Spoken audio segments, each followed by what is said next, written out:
Hello, it's been a while, too long really, but life gets in the way, doesn't it? So here I am. Just thought I'd talk about a few records I've been listening to over the last few weeks, and yeah, so here we go.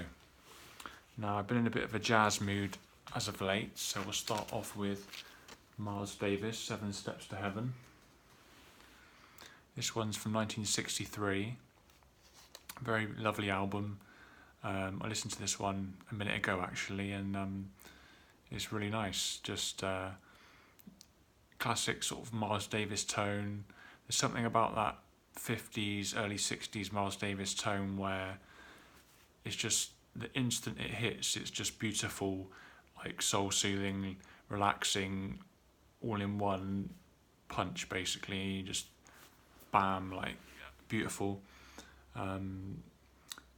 And yeah, just instant relaxation really. Sometimes, you're stressed out and you just want something to relax you, some jazz to relax you, and the kind of 50s, early 60s Miles Davis for me is really relaxing.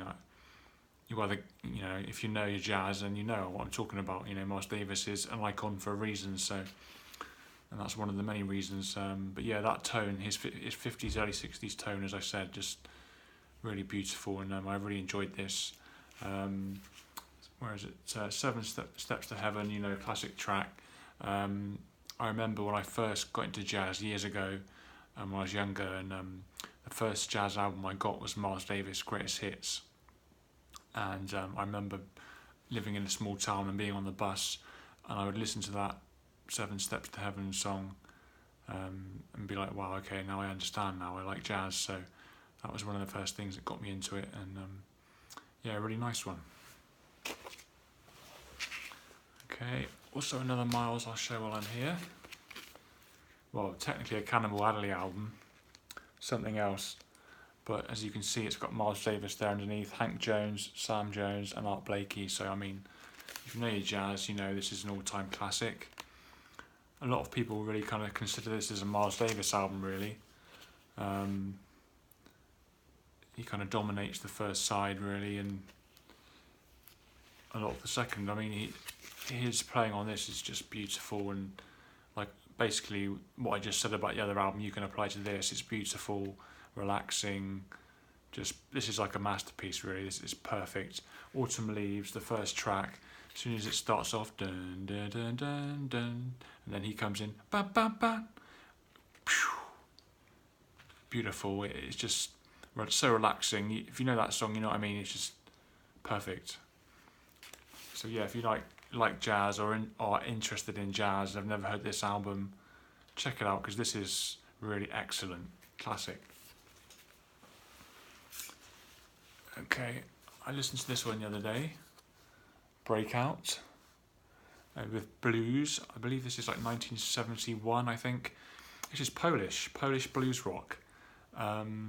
Of all things, I mean, not something you necessarily think about if you're from England like me, or maybe America. You wouldn't even really know this went on, but the good thing about collecting records is you find out about the world of music. So yeah, blues rock, like here in England in the late 60s, early 70s, was a big thing, with Peter Green's Fleetwood Mac and John Mayall and all those types of people, and these guys decided to do their own thing.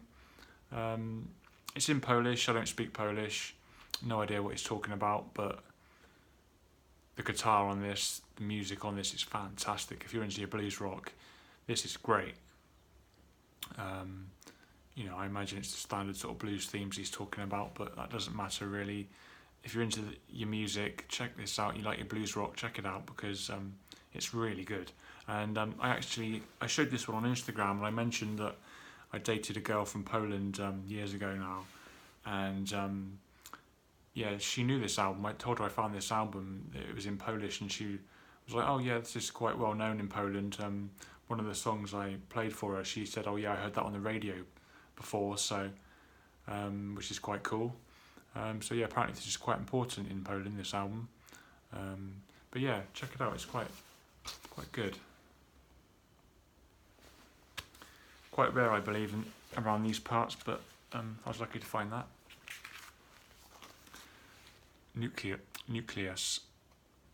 I almost made it a whole video without stuttering or stumbling. Damn it, so close. Next time. Nucleus, Elastic Rock. Yeah. Ian Carr, the jazz trumpeter.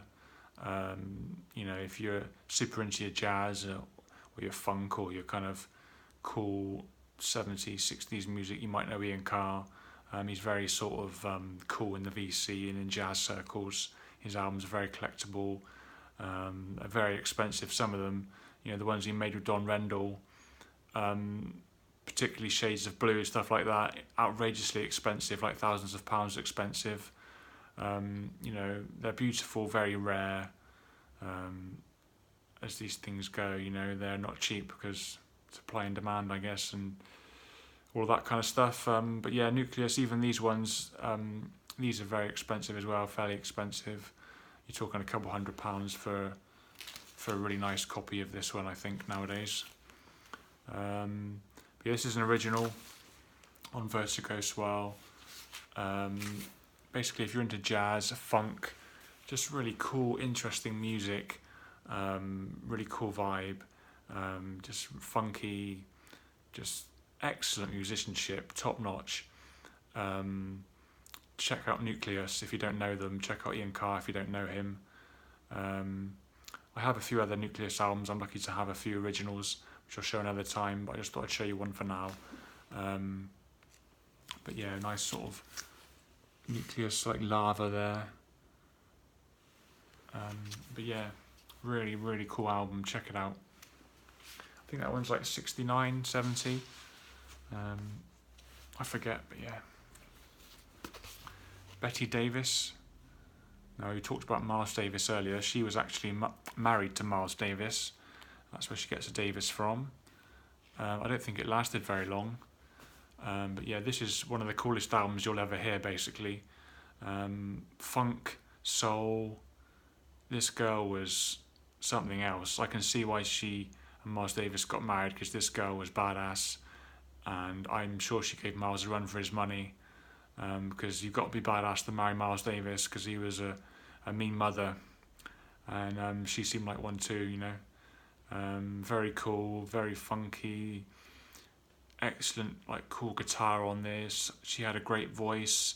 She could sing really soulful as well. Like the last track on this is very different to the rest of the album. It's quite soulful and less funky, and like she hit some really nice notes on it. And I'm like, oh, she could actually really sing as well, not just this kind of like funky voice she was doing on the rest of it. But it's really cool, you know. But she could sing as well. And yeah, this is straight up good girl gone bad. Although I'm not sure she ever was a good girl, you know. She was just, this is nasty, kind of funky 70s, just cool shit, man. You know, if you like good albums, check this out. I think this is an original. I found this one fairly recently, and from my bit of Discogs Googling, it seems to be an original. I got it for quite a reasonable price, so I was really happy to find that, because you never see her stuff around here, really. Okay. Edgar Broughton Band, I think that's how you say it, Broughton Band, Wassa.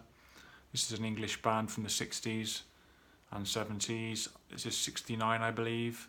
Basically, if you imagine Captain Beefheart, but even more drugs and even more deranged, with heavy psych rock backing, then you've pretty much got it, really.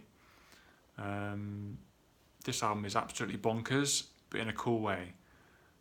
These guys just could rock, could terrify you if you're of weak mind. It's just super cool, really, this album. Really, really cool.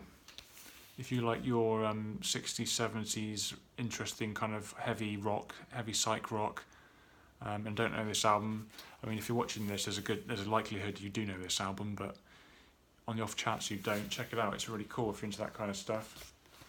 This is an original on Harvest. And yeah, I was after a copy of this for quite a while and I managed to get one, luckily, for a reasonable price, because this one's quite pricey when you find them in really nice shape. But yeah, really cool album. I've got another one of their albums, Aura, I think you pronounce Aura. It's written like Oora, but it might be aura as in like your aura, like Aura, but I'm not quite sure. But or either aura, I don't know, might be a pun. But it's really cool. It's got like a plastic bag cover. I'll show that another time. That's rare as well. I got that back on eBay back in the day before anybody really knew what was going on with them. Bamboo. I listened to this one last night. I go through moods with this one where I'm really not in the mood for it for a long time, and then I put it on, and then I'm like, wow, this is really good. It's hard to explain this one really. If you like 60s, this is like 68. If you like 60s, like psychedelic rock, jazzy kind of rock, mellow rock, country rock, just a really cool 60s vibe. This guy had a really nice, I can't remember which one of them sings now, I think it's this guy. I think he was the main guy. But yeah, he got a really nice voice, really kind of mellow, relaxing voice. And there's not a bad note on this album. This album is great all the way through. It's really, really good. I mean, this is an American copy. Now, the English copies are quite expensive, and I used to see it, and it was like £50, and I was like, I'm not paying that. And then I saw this one, an American copy, for like, I think it was like 15 or 20, and I was like, it might have not even been that, to be honest. It was cheap. So yeah, you can get the American copies for a lot cheaper. Yeah, really good album, really good.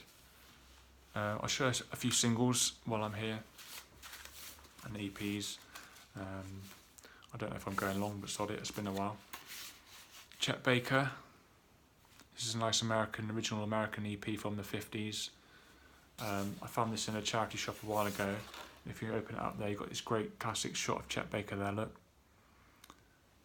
I love Chet Baker, lovely tone, great player, fantastic player. You know, one of the best white jazz musicians ever. Lovely voice as well. He doesn't sing on this one, but he did make albums where he sung.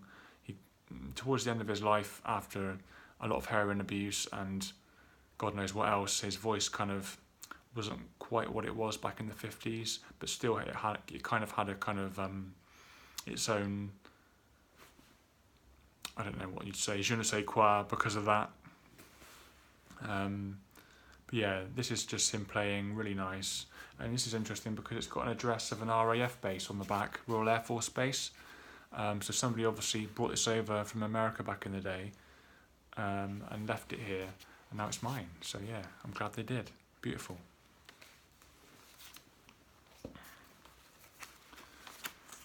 Slim Harpo, Don't Stop Crying Now. Backed with Raining in My Heart.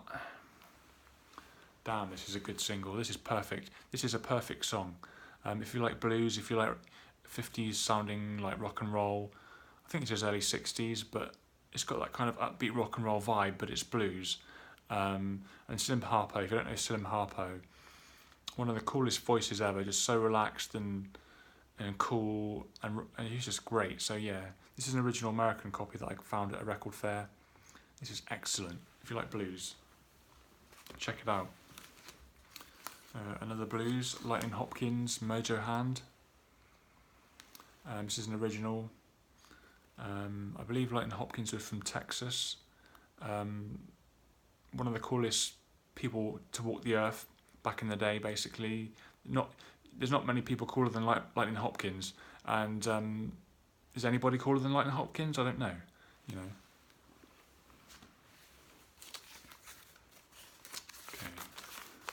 Gun, Race with the Devil.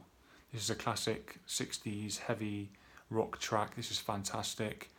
If you can imagine Cream, but then they kind of went even heavier.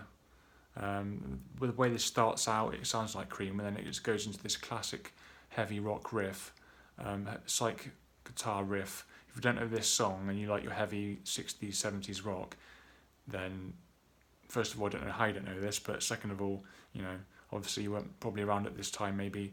I wasn't, but anyway, check it out. Ubangi Stomp, Warren Smith. This is an original on Sun Records. This is a classic 50s track, rockabilly track, rock and roll track. I got a record fair. This is fantastic. Perhaps it would be considered politically incorrect nowadays because it's kind of a song about like natives, doing Ubangi stomp, like dancing this kind of native dance, talking about, I think it might even be talking, like, I'm from England, so I think it might even be talking about like American Native Americans. I'm not quite sure, but it's a really cool song either way. It's not, it's not racist. It's just a bit of its time, shall we say. It's just a cool song, really. Sun rockabilly. Check it out. I wouldn't listen to anything racist. Obviously, it's not that. It's just a bit kind of perhaps nowadays you wouldn't record it because people would say, he's whatever. I don't know. But it's a cool rockabilly track. And then we have Ronnie Self with Boppolina. I forgot the song title there. But this is a fantastic rockabilly song. This is an original.